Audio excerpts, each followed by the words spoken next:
مجھے امام زمان علیہ السلام صلوات شہزادی کونین فاطمہ زہرا سلام اللہ علیہ السلام صلوات غازی ابو الفضل العباس علیہ السلام صلوات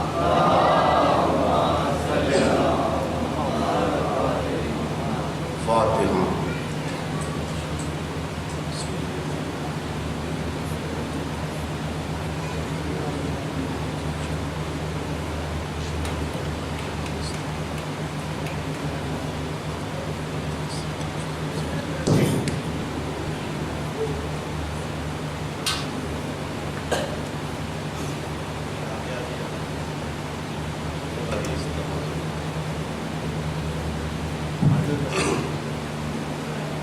اعوذ باللہ من الشیطان الرجیم.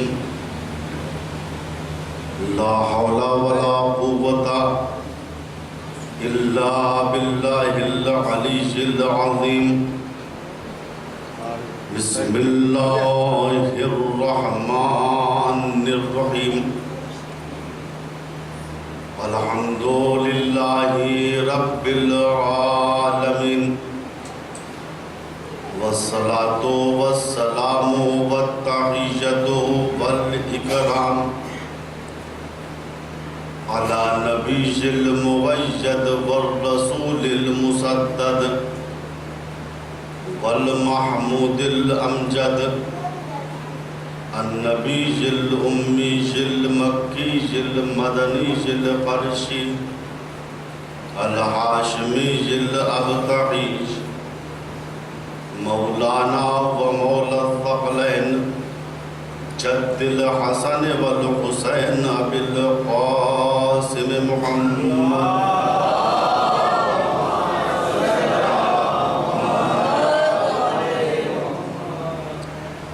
ثم الصلاة على آلہ الطیبین الطاہرین المعصومین المظلومین من الآن إلى قيام يوم الدين. ما بعد فقط قال الله الحكيم بسم الله الرحمن الرحيم. الذين يبلغون رسالات الله ويخشونه ولا يخشون أحدا إلا الله وَكَفَى بِاللَّهِ حَسِيبًا.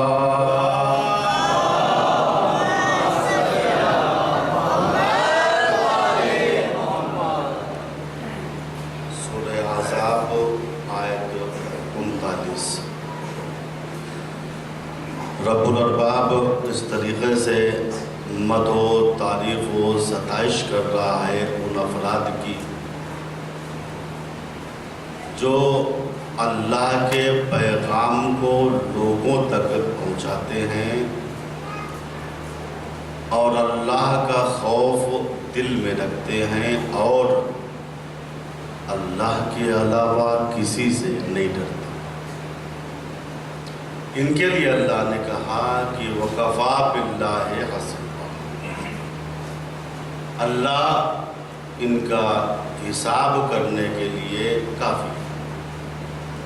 اللہ ان کو اجر اور ثواب دینے کے لیے کافی. اہم مسئلہ یہ ہے احکام خدا کو پہنچانے کے لیے احکام خدا کا علم ہونا بہت ضروری ہے. جب تک انسان حکم خدا کو صحیح معنوں میں نہیں جانے گا پہنچائے گا کیا؟ لہٰذا ہم سب کے لیے ضروری ہے کہ ہم احکام اور اخلاق کی تعلیم شریعت سے حاصل کریں. اور حدیثیں سنتے رہتے ہیں آپ حضرات کہ علم حاصل کرنے کے لیے عمر کی قید نہیں ہے. مولانا ہماری عمر تو ماشاءاللہ 60 کے اوپر پہنچ گئی ہے. اب ہم علم کیا حاصل کریں؟ جی نہیں. رسول اسلام حضرت محمد مصطفیٰ صلی اللہ علیہ وسلم، آپ نے کیا فرمایا کہ اطلب العلم من المہد الی اللحد، علم حاصل کرو کب سے کب تک؟ کہا جھولے سے قبر تک۔ اگر ہم قبر میں پیر لٹکائے ہوئے ہیں تو علم کا وجوب ہم سے ثابت نہیں ہوگا۔ آج پوری دنیا تین چیزوں کے لیے تڑپ رہی ہے: دولت، قدرت اور عزت۔ بڑی مارا ماری ہے ان تینوں چیزوں کے لیے۔ کسی کے پاس دولت ہے تو قدرت و اقتدار نہیں ہے، کسی کے پاس قدرت و اقتدار ہے تو عزت نہیں ہے، کسی کے پاس عزت ہے تو دولت نہیں ہے، اقتدار نہیں ہے۔ آخر یہ تینوں چیزیں ملیں گی کہاں؟ دولت، قدرت اور عزت۔ اسی کو ڈاکٹر اقبال نے کہا، بچوں غور سے سنو، علم میں دولت بھی ہے، قدرت بھی ہے، عزت بھی ہے۔ یہ تینوں چیزیں کہاں ہیں؟ کہا علم کے اندر، ایجوکیشن کے اندر۔ علم میں دولت بھی ہے، قدرت بھی ہے، عزت بھی ہے۔ علم میں دولت بھی ہے، قدرت بھی ہے، عزت بھی ہے۔ بس یہی مشکل ہے کہ ملتا نہیں اپنا سراغ۔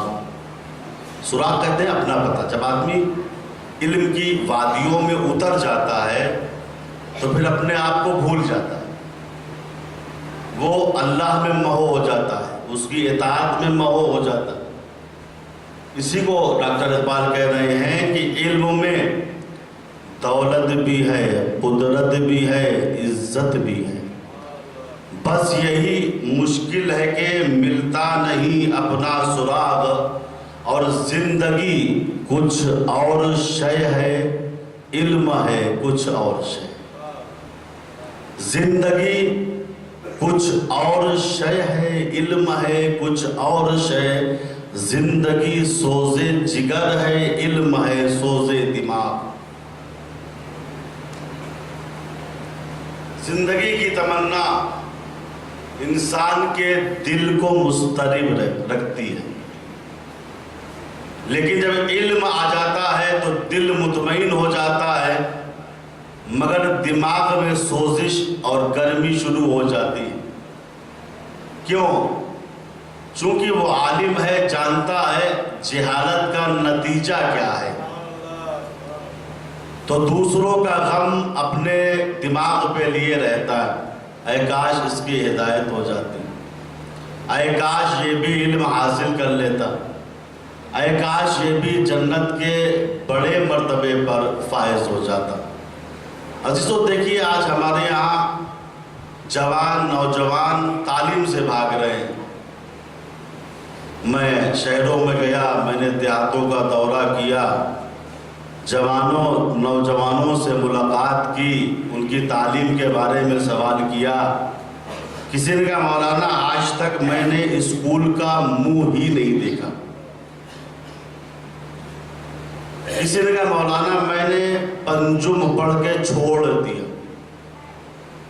کسی نے کہا مولانا میں نے 8واں پڑھ کے چھوڑ دیا۔ کسی نے کہا ہائی اسکول پڑھ کے چھوڑ دیا۔ کسی نے کہا انٹر پڑھ کے چھوڑ دیا۔ ہے بھیا، یہ چھوڑ دینے کی بیماری ہمارے معاشرے میں کہاں سے آ گئی؟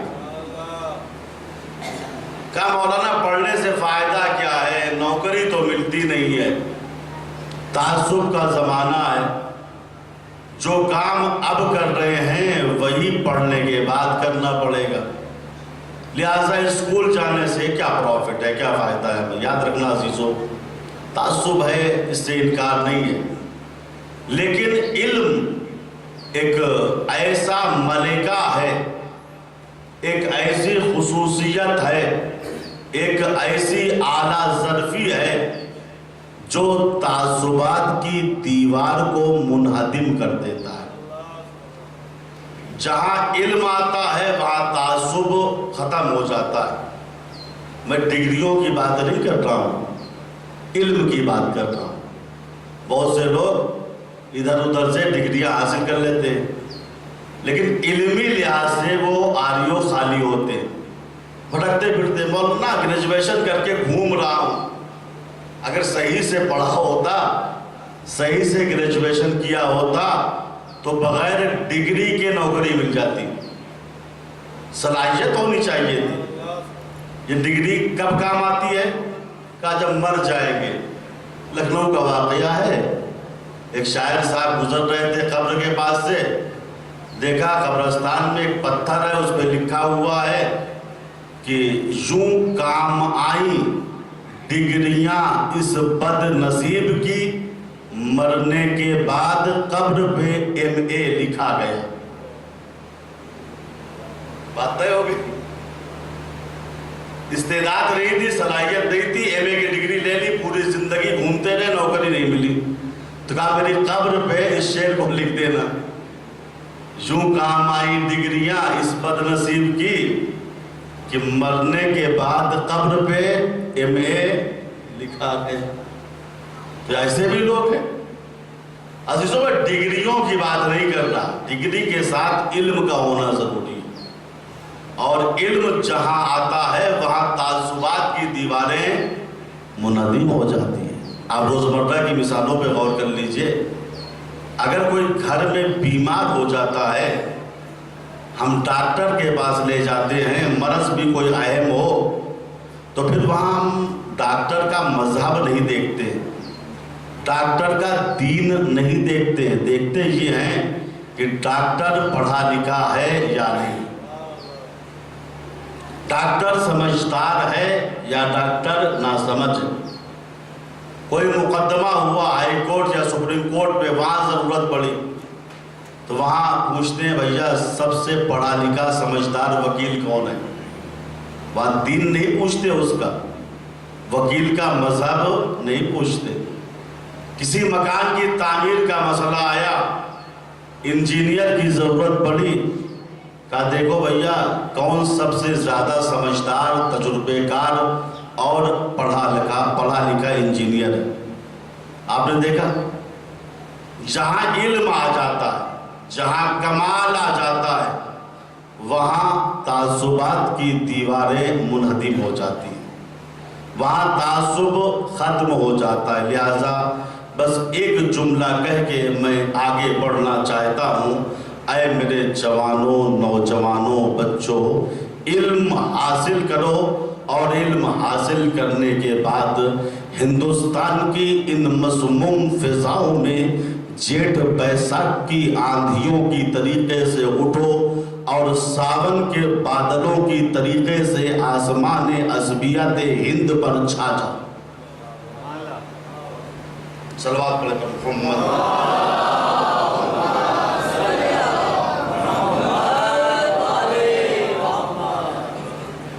تو عزیزو علم بہت ضروری ہے.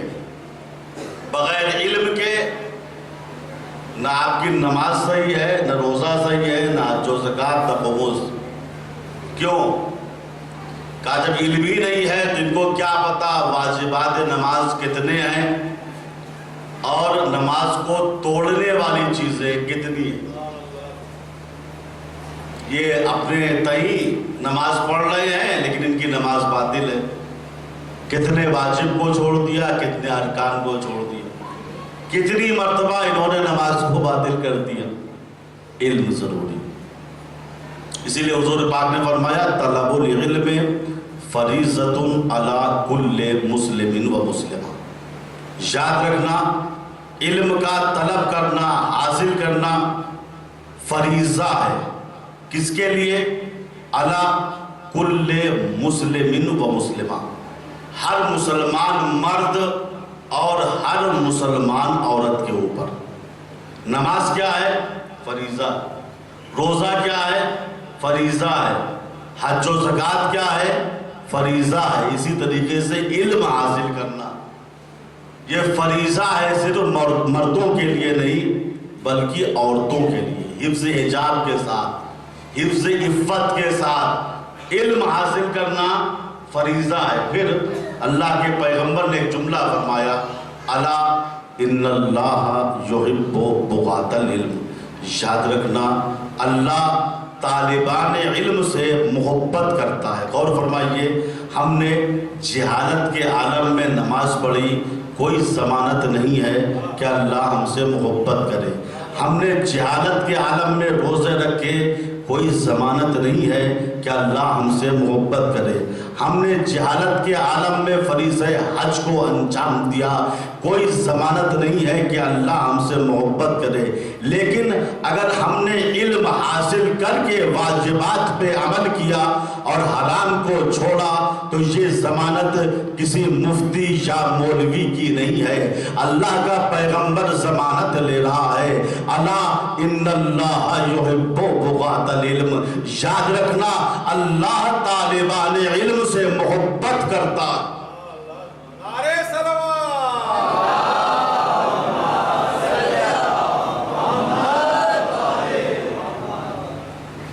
تو علم کا طلب کرنا فریضہ ہے.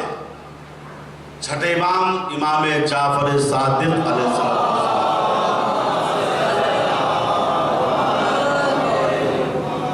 آپ فرماتے یاد رکھنا ہو تو عالماً او متعلما او احب اہل العلم. تین میں سے ایک چیز بننا، ورنہ ہلاک ہو جاؤ گے، دنیا بھی خراب ہوگی اور آخرت بھی خراب ہوگی. امام کیا کہہ رہے ہیں؟ اغدو عالماً او متعلما، یا عالم بنو یا عالم. ہر آدمی کا فریضہ. البتہ یہ واجب کفائی ہے. اگر ایک گروہ عالم بن جائے تو دوسروں سے یہ چیز ساقط ہو جاتی. اغدو عالماً، یا عالم بنو، اگر حالات صحیح نہیں ہیں تو متعلم بن جاؤ، متعلمہ، طالب علم بن جاؤ، علم حاصل کرو. اگر یہ بھی بس کی بات نہیں ہے کہ تم عالم نہیں بن سکتے، طالب علم نہیں بن سکتے، تو یہ تو بن سکتے ہو، او احب اہل العلم، یا تم اہل علم سے محبت کرنے والے بن جاؤ. ان سے کیوں محبت کرتے ہیں؟ بھیا ان کے پاس علم شریعت ہے، ان کے پاس علم دین ہے. چھٹے امام نے فرمایا ہے یا عالم بنو یا طالب علم بنو یا علماء سے، اہل علم سے محبت کرنے والے بن جاؤ. ولا تکن رابعا، دیکھو چوتھی چیز مت بننا، فتہلک ببغضہم، ورنہ ان کے بغض میں تم ہلاک ہو جاؤ گے.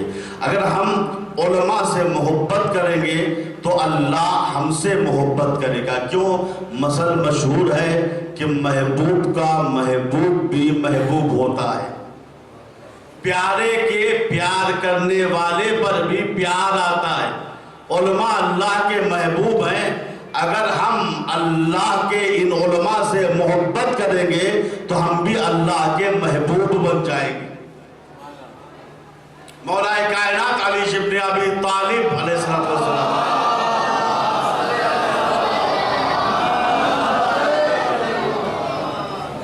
ارشاد فرماتے ہیں کہ العلم نور یقذفہ اللہ فی قلب من یشاء. یاد رکھنا علم نور ہے جو تمہاری ظاہری اور باطنی تاریکیوں کو دور کر دے گا. لیکن یہ علم وہ ہے جو سب کے پاس نہیں آتا ہے. علم نور ہے، اللہ جس کے دل میں چاہتا ہے اس نور کو اتار دیتا ہے. یاد رکھنا علم آنے کے لیے یہ نہیں دیکھتا کہ یہ عالم کا بیٹا ہے یا جاہل کا بیٹا ہے. علم آنے کے لیے یہ نہیں دیکھتا یہ شہری ہے یا دیہاتی ہے، علم آنے کے لیے یہ نہیں دیکھتا یہ سید ہے یا غیر سید ہے، علم آنے کے لیے یہ نہیں دیکھتا یہ عربی ہے یا غیر عربی ہے، علم آنے کے لیے دیکھتا ہے نفس کی طہارت کو، نفس کی پاکیزگی کو۔ اگر کسی کا نفس طاہر ہے، پاک و پاکیزہ ہے، تو تاریخ اسلام کے اندر ہم نے اس منظر کو دیکھا کہ 3 دن کی عمر میں ایک بچہ توریت بھی پڑھتا ہے، زبور بھی پڑھتا ہے، انجیل و قرآن کی تلاوت بھی کرتا ہے، لیکن اگر نفس نجس رہتا ہے تو ان آنکھوں نے یہ بھی منظر دیکھا، کوئی 23 سال بس میں پیغمبر میں بیٹھا رہا، پہلو سے پہلو ملاتا رہا، نماز جماعت میں شرکت کرتا رہا، لیکن جب اٹھا تو قرآن کی ایک آیت کو نہ سمجھ پایا۔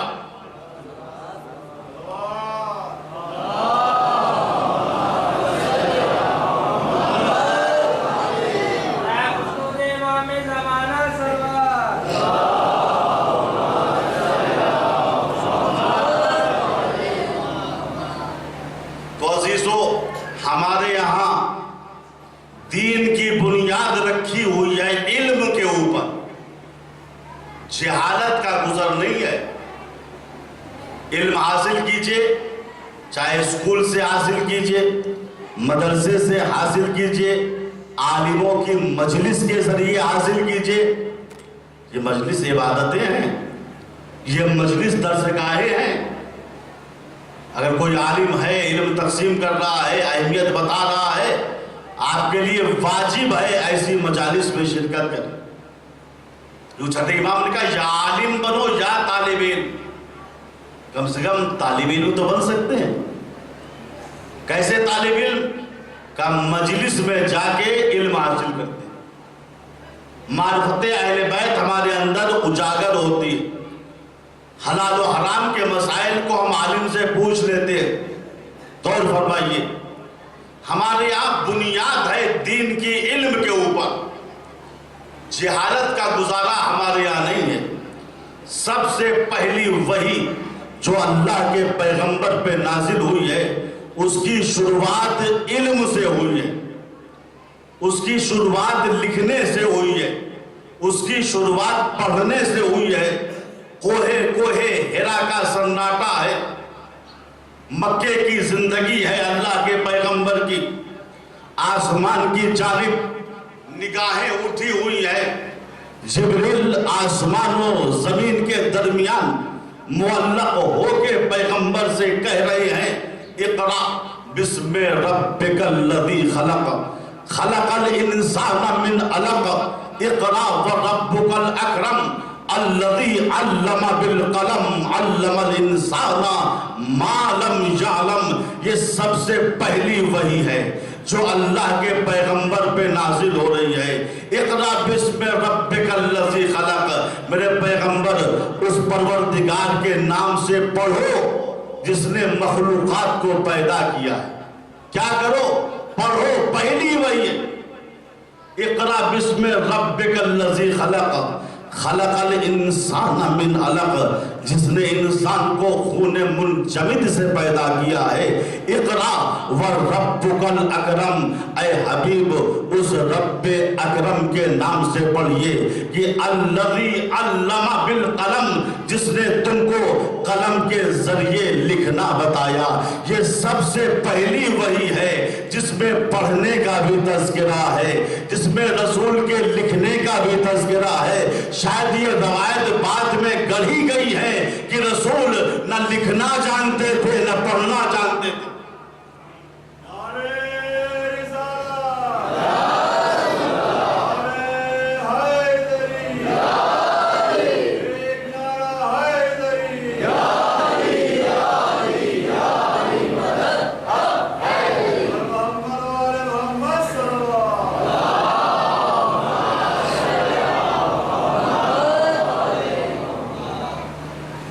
معیار ہمارے یہاں علم ہے، ہمارا اللہ بھی عالم ہے، ہمارے رسول بھی عالم ہے، ہمارے علی بھی عالم ہے۔ اللہ کا علم یعلم ما بین ایدیہم وما خلفہم ولا یحیطون بشیء من علمہ. میں اپنے الفاظ میں ترجمہ کر رہا ہوں. اللہ گزری ہوئی باتوں کو جانتا ہے. جو 1 ارب سال پہلے بات گزر گئی ہے اللہ اس کو بھی جانتا ہے. جو 10 ارب سال کے بعد باتیں آئیں گی اللہ اس کو بھی جانتا ہے. اللہ کے علم کو کوئی چیز اپنے احاطے میں نہیں لے سکتی، بلکہ اللہ کا علم ہر چیز پر محیط ہے، ہر چیز پہ غالب ہے.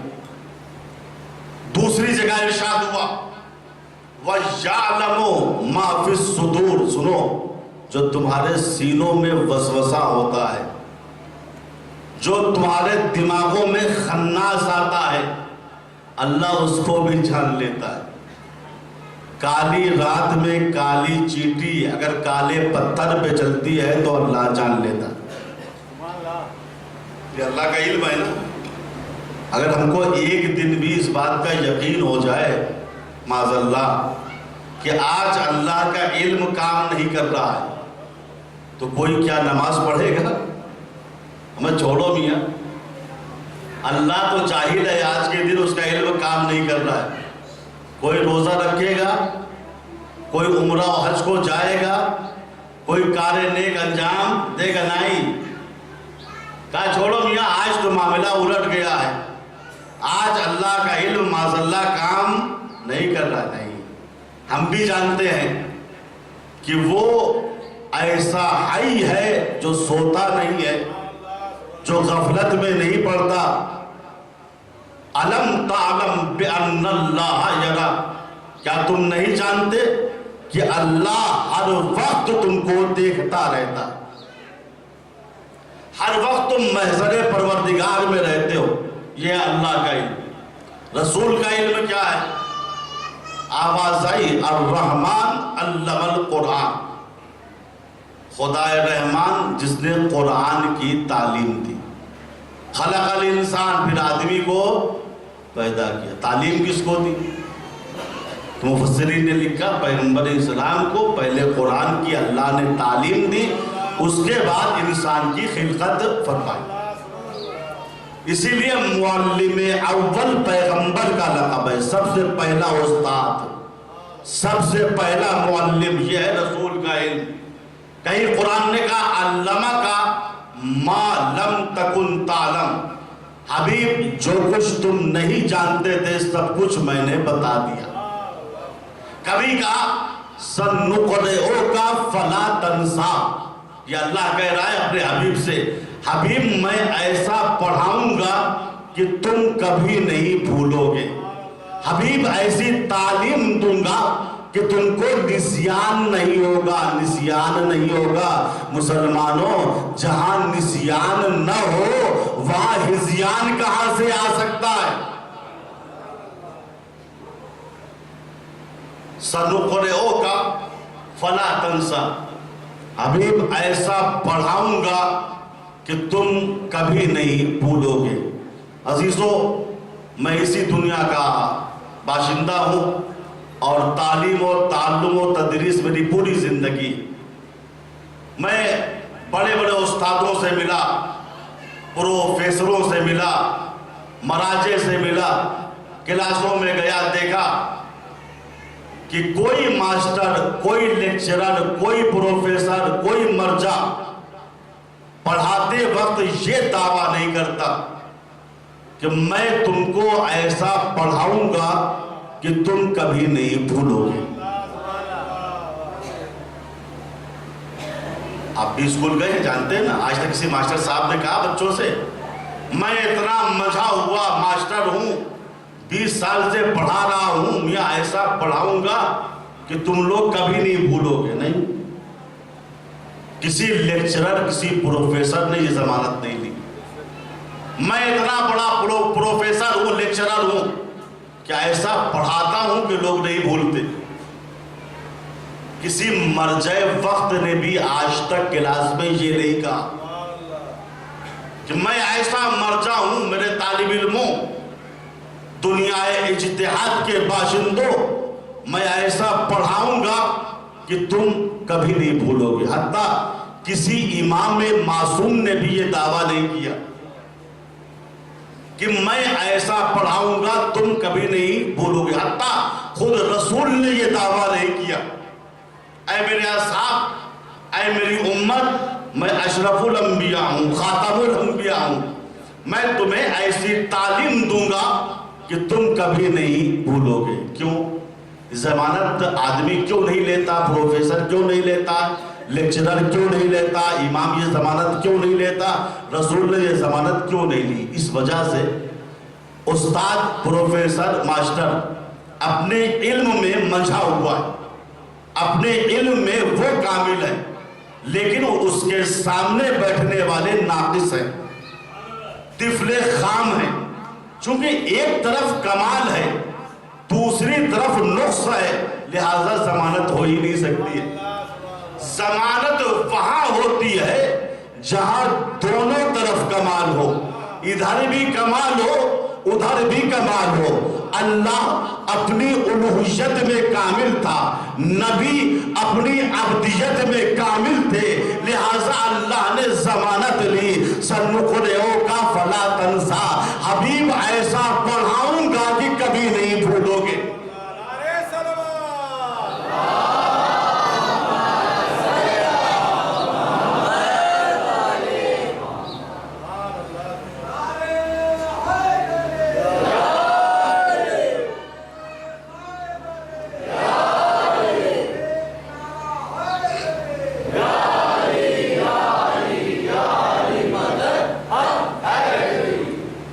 تو ہمارے یہاں معیار علم ہے، جہالت کا گزر نہیں ہے. ہمارا اللہ بھی عالم، ہمارا رسول بھی عالم، ہمارا علی بھی عالم. یہ سورہ رعد کی آخری آیت کریمہ ہے. وَيَقُولُ الَّذِينَ كَفَرُوا لَسْتَ مُرْسَلًا قُلْ كَفَى بِاللَّهِ شَهِيدًا بَيْنِي وَبَيْنَكُمْ وَمَنْ عِندَهُ عِلْمُ الْكِتَابِ. حضور کافر یہ کہتے ہیں کہ تم اللہ کے بھیجے ہوئے رسول نہیں ہو، تو ان سے کہہ دیجئے میری نبوت کی گواہی کے لیے دو ذاتیں کافی ہیں، ایک اللہ کی ذات اور ایک اس علی کی ذات کہ وہ من عندہ علم الکتاب، جس کے پاس علم کتاب ہے. اس کو میں خطابت کی دنیا میں ترجمہ اس طریقے سے کرتا ہوں کہ توریت کا علم علی کے پاس، زبور کا علم علی کے پاس، انجیل کا علم علی کے پاس، قرآن کا علم علی کے پاس، جمادات کا علم علی کے پاس، نباتات کا علم علی کے پاس، حیوانات کا علم علی کے پاس، انسانات کا علم علی کے پاس، چرند کا علم علی کے پاس، پرند کا علم علی کے پاس، حوروں کا علم علی کے پاس، غلمان کا علم علی کے پاس، ماضی کا علم علی کے پاس، حال و استقبال کا علم علی کے پاس، ظاہر کا علم علی کے پاس، باطن کا علم علی کے پاس. یا یوں کہہ دوں قرآن وہ کتاب مقدس ہے جس کے بارے میں ارشاد رب العزت ہے ولا رطب ولا یابس الا فی کتاب مبین. ہر خشک و تر اس قرآن مبین میں موجود ہے، اور علی وہ ہیں جن کے بارے میں قرآن کہہ رہا ہے وَكُلَّ شَيْءٍ أَحْصَيْنَاهُ فِي إِمَامٍ مُبِينٍ. نعرہ سلوات.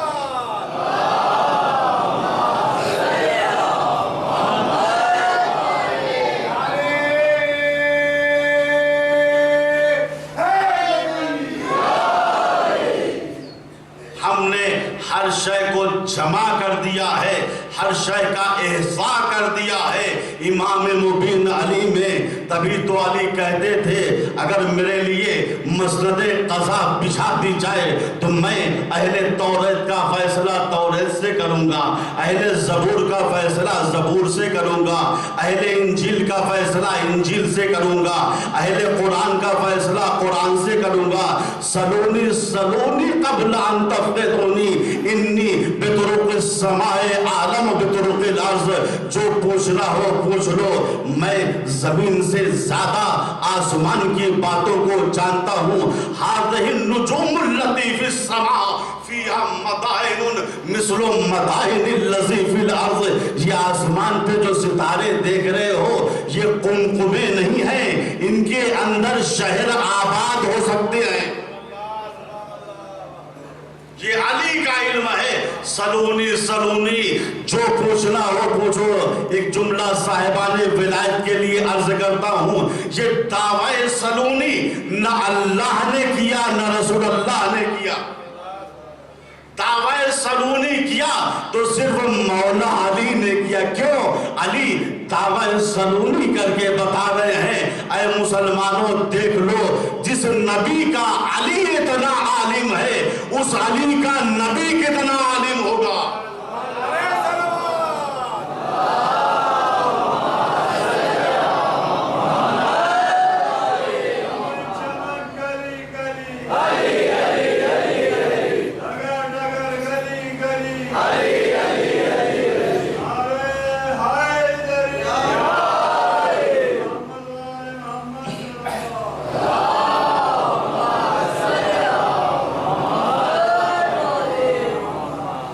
دعوی سلونی نہ اللہ نے کیا نہ رسول اللہ نے کیا.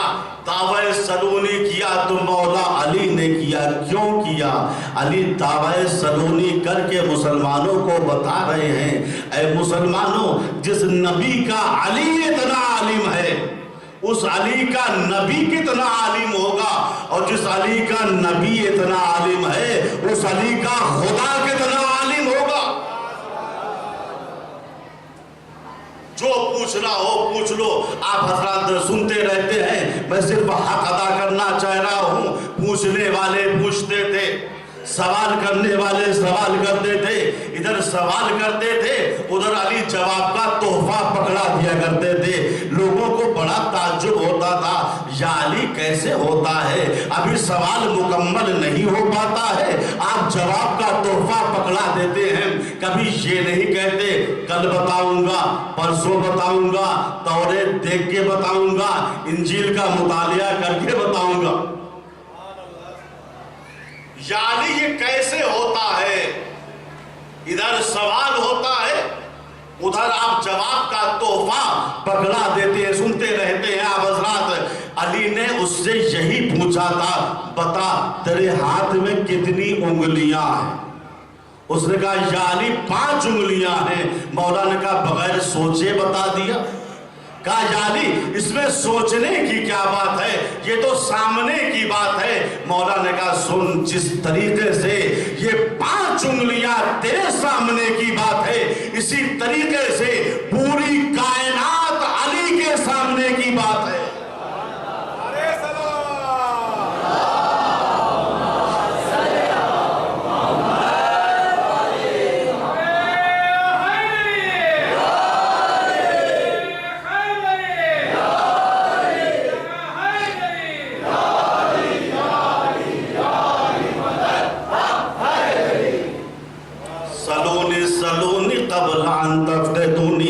جو پوچھنا ہو پوچھو، میں زمین سے زیادہ آسمان کی راہوں کا عالم ہوں. بہت پہلے کی بات ہے، جب میں لکھنؤ مدرسے واعظین میں زیر تعلیم تھا 22-24 سال پہلے تقریباً، تو اس وقت میں نے اس حدیث کو پڑھا کہ مولا کیا کہہ رہے ہیں کہ میں زمین سے زیادہ آسمان کی راہوں کا. اس کا مطلب کیا؟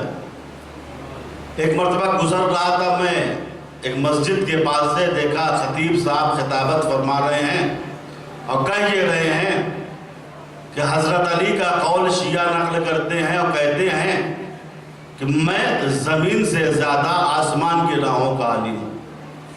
یہ کیسے ہو سکتا ہے؟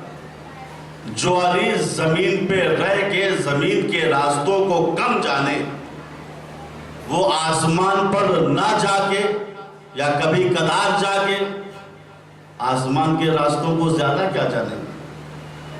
اس مثال پر ان مولوی صاحب نے قیاس کیا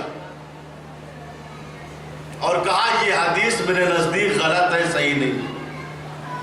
یاد رکھنا عزیزو، اگر ائمہ اہل بیت کی کوئی حدیث تمہاری سمجھ میں نہ آئے تو اس کا انکار مت کرنا، اسے عالم امکان میں چھوڑ دو، ایک زمانہ آئے گا جو تم کو سمجھا دے۔ میں نے جب اس حدیث کو پہلی مرتبہ پڑھا تھا میں بھی چکرا گیا۔ میں نے دعا کی خدایا اس حدیث کے معنی کو مجھے سمجھا دے۔ اتفاق سے لکھنؤ سے الہ آباد جانے کا سفر درپیش ہوا، چونکہ میرا آبائی وطن الہ آباد ہے اور میں اس وقت لکھنؤ میں زیر تعلیم تھا اور بس کا سفر تھا۔ میں ابھی بس پہ سوار ہوا تھا، میں نے دیکھا ایک صاحب کچھ کتابیں اور ایک تھیلا لے کر بس پہ چلے اور چڑھنے کے بعد چیخ چیخ کے کہنے لگے ہندوستان کا سب سے پہلا پردھان منتری کون تھا؟ کون سا درخت ایسا ہوتا ہے جس میں لکڑی نہیں ہوتی؟ کون سا دریا دنیا میں ایسا ہے جس میں مچھلی نہیں پائی جاتی؟ کون سا مہینہ ایسا ہے جس میں بچہ کم روتا؟ میں بھی چکرا گیا۔ میں نے کہا بھیا ان سوالوں کے جوابات کہاں ملیں گے؟ اس نے کہا یہ 1 روپے کی کتاب ہے جنرل نالج کی، اس کو آپ خرید لیجئے، اس میں ہر چیز لکھی ہوئی ہے۔ جلدی سے میں نے 1 روپے اس کو دیا، کتاب لی، پڑھنا شروع کیا۔ اس میں لکھا تھا کیلے کے درخت میں لکڑی نہیں ہوتی، پتہ نہیں ہوتی ہے یا نہیں ہوتی، لیکن اس میں یہ لکھا ہوا تھا ہندوستان کا سب سے پہلا وزیر اعظم فلاں شخص تھا۔ جو اصلی چیز تھی جس کے لیے میں نے کتاب خریدا تھا کہ کس مہینے میں بچہ کم روتا ہے، تو اس میں لکھا ہوا تھا کہ فروری کے مہینے میں بچہ کم روتا۔ میں نے کہا چلو اچھی معلومات ہو گئی، فروری کا مہینہ بھی چل رہا ہے، میں گھر بھی جا رہا ہوں، دیکھ لوں گا اس کتاب میں صحیح لکھا ہے یا غلط لکھا ہے۔ عزیزوں میں گھر پہنچا، ابھی میں گھر میں داخل ہوا تھا کہ میں نے سنا ایک بچہ گریا کر رہا ہے، رو رہا ہے، اور ایسے ویسے نہیں، تڑپ تڑپ کے رو رہا ہے۔ میں نے گھر والوں سے پوچھا کون سا مہینہ چل رہا ہے؟ کہا فروری کا مہینہ چل رہا ہے۔ میں سوچ میں پڑ گیا، فروری کا مہینہ بھی چل رہا ہے، بچہ بھی رو رہا ہے۔ میری کتاب میں یہ لکھا ہوا ہے کہ فروری کے مہینے میں بچہ کم روتا، یہ تو بلک بلک کے رو رہا ہے۔ یا میری کتاب غلط ہے یا بچے کو معلوم نہیں کہ فروری کا مہینہ چل رہا ہے۔ میں اسی سوچ میں ڈوبا ہوا تھا۔ میرے ایک دوست آ گئے، کہا سرخان صاحب کیا بات ہے؟ میں نے کہا میاں میرے 1 روپے پانی میں گر گئے۔ کہا کیوں؟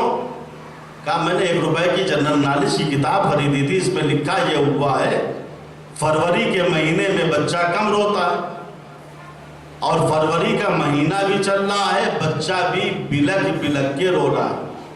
میں نے کہا شاید بچے کو معلوم نہیں کہ فروری کا مہینہ چل رہا ہے، آپ ہی بچے سے بتا دیجئے۔ انہوں نے کہا سرخان صاحب آپ کی کتاب بھی صحیح ہے اور بچہ بھی صحیح رو رہا ہے۔ جو اس کتاب میں یہ لکھا ہوا ہے کہ فروری کے مہینے میں بچہ کم روتا ہے، تو اس کے معنی یہ نہیں ہے کہ یہ کم روئے گا۔ میں نے کہا پھر اس کے معنی کیا ہے؟